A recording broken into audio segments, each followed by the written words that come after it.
Welcome into today's video where we're going through and testing every single weapon inside of MW3 to see how viable these weapons are for us to be using inside of our Zombies game mode.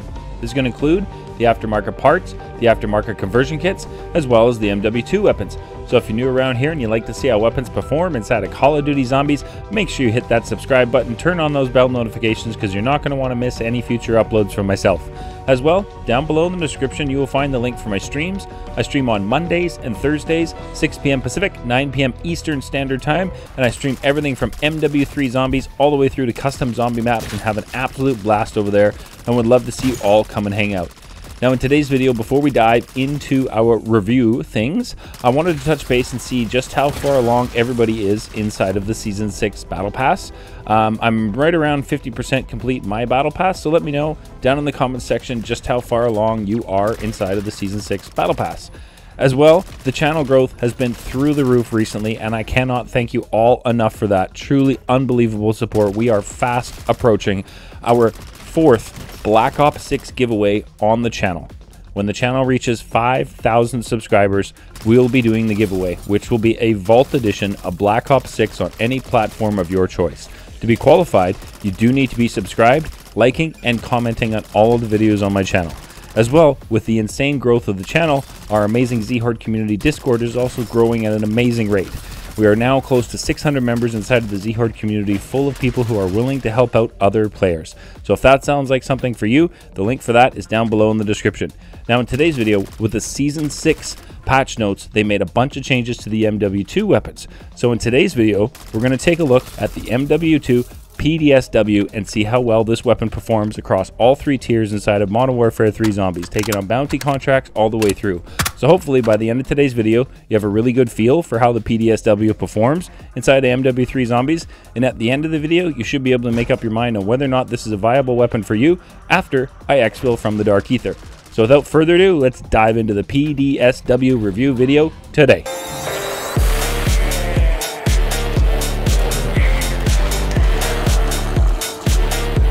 Welcome into today's video. Thank you so very much for tuning in today. I truly do appreciate that. Now, with the buffs that have been made to the PDSW for Season 6, I definitely wanted to dive in and take a look and see how well this weapon performs. Also, we are rocking the updated Orion camo from MW2, and I think with the changes they made to the Orion camo, it looks absolutely stunning. So we're definitely going to be looking to keep that camo on this weapon for our entire run. Now, if you're new to the channel around here, when I spawn in and do my weapon testing videos, I always spawn in, put all of my perks on with absolutely no additions to the weapon whatsoever, aside from running Deadshot Daiquiri, which I bring in every single match as I like the extra critical damage that it does provide. And then we visit our first bounty contract of the day, pick that up, and here we are looking to take on our first bounty of the day, a Mangler.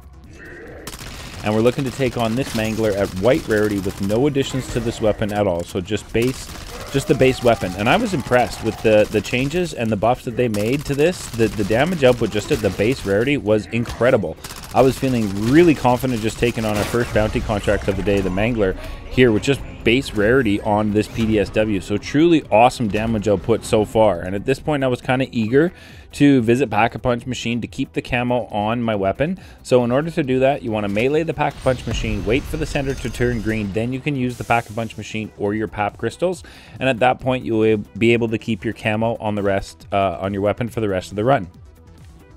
So we visited Pack-a-Punch. The next thing to do was to grab our second bounty contract of today inside of Tier 1, head off and pick that up. Now we're looking to take on this bounty contract, a Mimic this time, at Pack-a-Punch with no tools, no ammo mods, and no rarity. So we're just white rarity with Pack-a-Punch, and what a difference on the damage output. The buff to this is absolutely incredible. Just being Pack-a-Punch, that Mimic bounty contract was unbelievably easy work inside of Tier 1. So it was time to have some fun with our final bounty contract inside of Tier 1 today. Threw on my legendary tool, Shatter Blast, and Pack-a-Punch. So now we are incredibly overpowered to be taking on absolutely anything inside of Tier 1. So let's go see how fast we can delete this Mimic bounty contract inside of Tier 1. Now there is one thing I wanted to point out while doing this contract. We are incredibly overpowered. However, you can see the damage was not that incredible on the Mimic. But when you hit critical shots, the key being critical shots, what a difference does the damage make? So if you're struggling to take out HVTs or bounty contracts inside of your MWZ Zombies games, make sure that you are putting in an effort to hit the critical shots, as you will get a ton more damage output on any weapon that you're using. So definitely make sure you're aiming for critical shots when you're looking to eliminate HVTs or bounties or what have you inside of our Zombies game mode. So seeing how well we did across Tier 1, with this, it was time to dive into Tier 2 and take on a bounty contract remaining at Pack 1 Legendary with Shatterblast inside of Tier 2. Now we got a Disciple, and I'm not a big fan of Disciples, as you all know that. But this weapon, with its buff, had incredible damage output just at Pack 1 inside of Tier 2. I mean, you can see the zombies are just like disappearing at the end of the barrel when they get near, which is awesome. The damage output on this just being Pack 1 inside of Tier 2 made this Disciple just easy work inside of Tier 2. I was really impressed.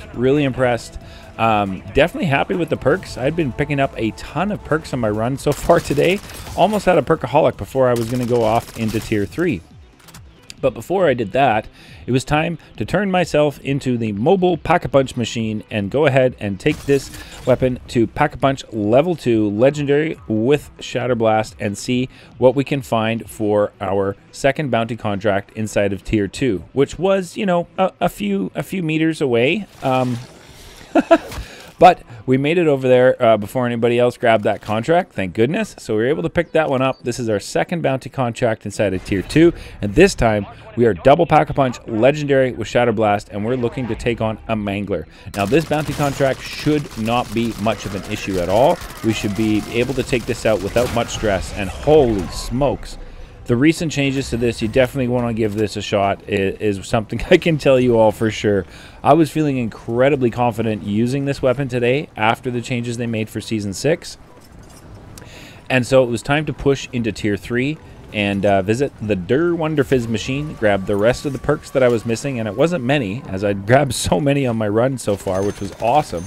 So we grabbed the last two perks that I needed and headed into Tier 3 to see how this weapon would handle crowd control, but I didn't want to increase any of the damage output at all. So we are Pack 2 Legendary with Shatterblast, taking on a massive horde of zombies inside of Tier 3, and I was impressed. I was really impressed. We're hip firing and able to just back away and take out a whole ton of zombies. When you go into tack stance, you can almost just stand and slay with this at Pack-a-Punch 2 Legendary inside of Tier 3, which is definitely a viable option to see. I was impressed with just how much damage this has inside of Tier 3 at only Pack-a-Punch Level 2.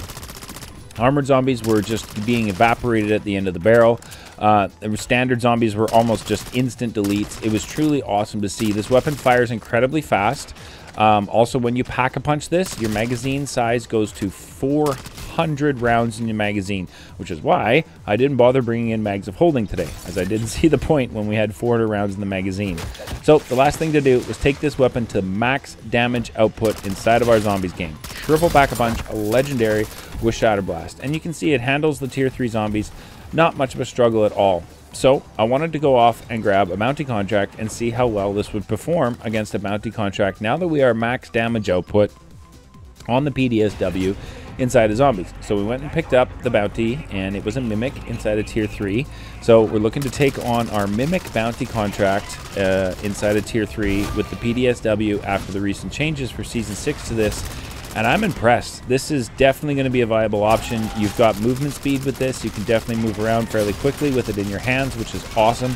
It dishes out an absolute boatload of damage to your HVTs and your bounty contracts. The zombies are not much of an issue. Pack-a-Punch, you have 400 rounds in your magazine, so that is definitely amazing to have. The fire rate is incredibly high. So you want to make sure you're making use of those, you know, incredibly high fire rate. Make sure you are, like I said earlier, connecting on those critical shots to get your max damage. So the next thing I wanted to do was take it over to Zhorde, the Guardian of the Arches, and show Zhorde the new changes they made to this. It is absolutely amazing. Look at how much stronger this is, Zhorde. He's really not pleased. I think he's really getting tired of this. Like, as soon as I start showing him my weapon, he's now lasering me. I think Zhorde is fed up. Let me know what you think, if Zhorde is tired, or if we should focus on a different Mega Abomination for our videos. We do have the Bathhouse Bouncer, which we could focus on. And there is, of course, the palace protector. We can head up there and take that one on as well. And there is the troll that lives under the bridge that we could also go and visit. So let me know in the comment section, which Mega Bomb Nation should we focus on? Or are we continuing to take on Zhorde, the Guardian of the Arches? But this PDSW, with the buffs that they made for Season 6, incredible damage output. Incredible damage output. I had no issues taking on Zhorde today whatsoever.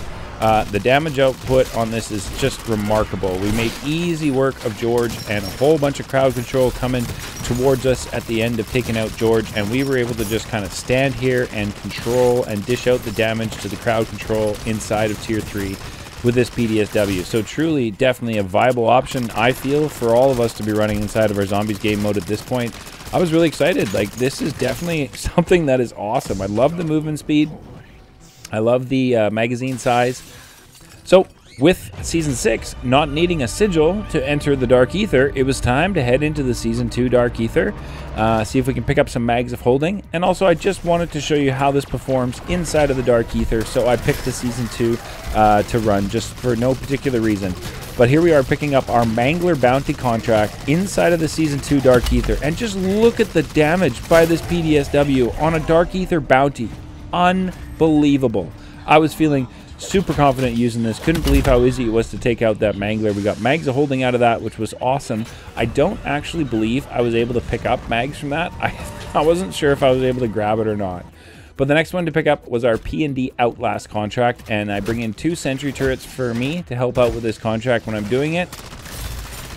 And recently I've discovered if I put the sentry turrets outside of the P&D contract, when I am running around inside the building of the P&D contract, my circuit turrets are helping out for me a bunch more by shooting in towards all the zombies that are inside the P&D contract. So let me know if you guys bring in sentry turrets to complete this. Where do you feel is the best location to place them? Inside the P&D contract or outside the P&D contract? I'd love to find out from you all where you think is the best place to put those. Now, this gave me confidence to kind of stand here and just dish out the damage to whatever was coming my way inside of this P&D contract. I was having no issues taking on the HVTs that were spawning in, the Disciples, the Manglers. There was a ton of dogs. It just seemed like there was always a dog nipping at my feet during this P&D contract, so I was constantly having to look around and put on plates. Even though I had golden armor plates on, the dogs were just constantly nipping at me, and I was just constantly taking swipes, which were taking off plates. So that's something I noticed, but the golden armor plates definitely helps out a ton when inside of the Dark Aether. I find myself without golden armor plates inside of the Dark Aether, spending the majority of my time just making sure I have plates on, not necessarily being able to focus in fire on, you know, HVTs or bounties or what have you in the area to try and clear out. But I mean, you can see, like, we're just able to dish out the damage to that Disciple in focus fire, get him out of the way so he's not healing and beefing up any of our zombies. I did have to dip out of there for a second, but you can see, like, this dog is just on my butt. He is not giving up. It was a little bit crazy with the dogs in here today.